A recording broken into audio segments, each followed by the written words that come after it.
이신칭의와 성화에 이어서 우리가 구원에 대하여 꼭 살펴보아야 할 것이 또 한 가지 있습니다. 그것은 바로 이 구원이란 것은 우리에게 말로 표현하기 힘들 정도의 어마어마한 혜택이라는 것입니다. 말 그대로 복음이라 부를 수밖에 없는 것이 바로 구원이라는 것입니다. 예를 들어보자면 구원이란 마치 수험생들에게 너희 이제 수능시험에서 커트라인을 없애줄게 라며 커트라인을 없애준 것이나 마찬가지입니다. 말도 안 될 만큼의 굉장한 혜택이죠. 즉 수능시험 1점만 맞아도 시험만 보면 서울대에 합격시켜줄게 라고 말하는 것과 같습니다. 이것은 정말 믿기 힘들 정도의 엄청난 혜택인 것이지요.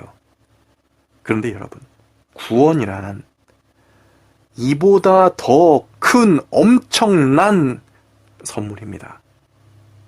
우리는 너무도 어마어마한 선물을 받은 것입니다. 바로 이것이 구원입니다. 그래서 복음인 것입니다. 하지만 여러분, 이와 같이 엄청난 선물을 받았다 하더라도 우리는 수능에서 1점이라는 최소한의 기준은 지켜야 하듯이 구원에 있어서도 최소한의 규칙은 지켜야 하는 것입니다. 그렇지 않으면 그 선물이 날아가 버릴 수도 있습니다.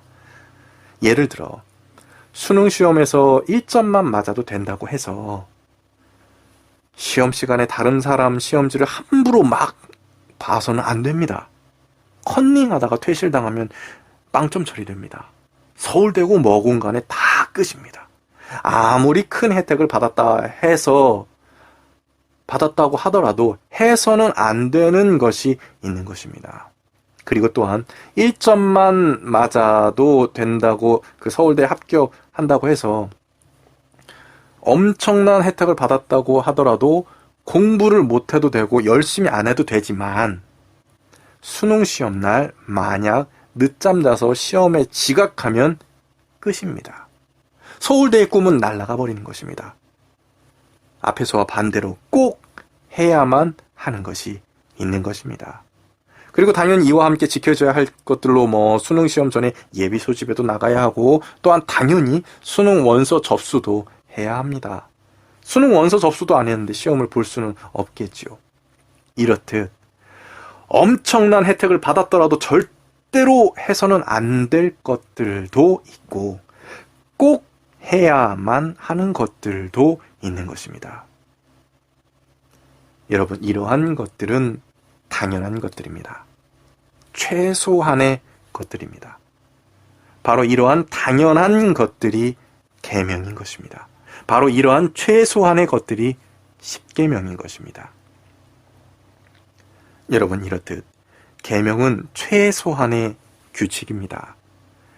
계명이란 계명을 지켰을 때 구원을 얻게 되는 구원 요건이 아니라 계명을 지키지 않았을 때 구원에서 멀어지게 되는 탈락 요건인 것입니다. 여러분, 그런데 너무도 감사하게도 바로 이 계명을 지키는 것은 결코 무거운 짐이 아닙니다. 결코 불가능한 일도 아닙니다.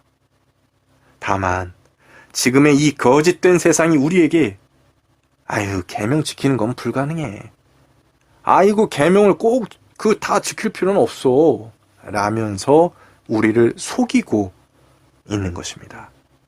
여러분, 누구나 계명을 어길 수 있습니다. 당연합니다. 그러나 그때에 계명을 어겼을 때에 바로 회개하면 됩니다. 그런데 지금의 교회는 계명을 어겼더라도 회개를 안 해도 되는 것처럼 만들어 놓은 것입니다. 바로 이러한 거대한 거짓말들이 이 시대를 잠식하고 있고 저 또한 그러한 거짓말에 세뇌가 되어 있었습니다. 교회에서 이러한 가증한 거짓말들을 우리에게 가르치고 있다 보니까 더더욱 계명 지키는 것을 아주 귀찮은 일로 여기게 되고 점점 계명에서 멀어지게 되었습니다. 여러분, 우리는 이제 이러한 거짓말에서 깨어나야 합니다. 우리는 죄에서 벗어나야 합니다. 바로 계명을 어기는 것이 죄입니다. 그리고 죄를 지었다면 당연히 회개를 해야 하는 것입니다. 그런데 이 시대는 우리가 죄에서 벗어날 필요가 없는 것처럼 느끼게 만들고 있습니다. 게다가 마치 계명을 어기는 것이 죄가 아닌 것처럼 인식시키고 있습니다. 심지어 죄를 지어도 회개를 안 해도 되는 것처럼 세뇌시키기까지 합니다. 이것들 모두 거짓입니다. 제발 속지 마십시오. 그리고 이러한 가증한 거짓에서 벗어나십시오. 그래야 삽니다. 계명을 어기는 것은 당연히 죄입니다. 죄를 지었으면 당연히 회개를 해야 합니다. 이것이 아주 당연한 진리입니다. 지금 제가 말씀드린 이 진리를 제발 무시하지 말아 주십시오.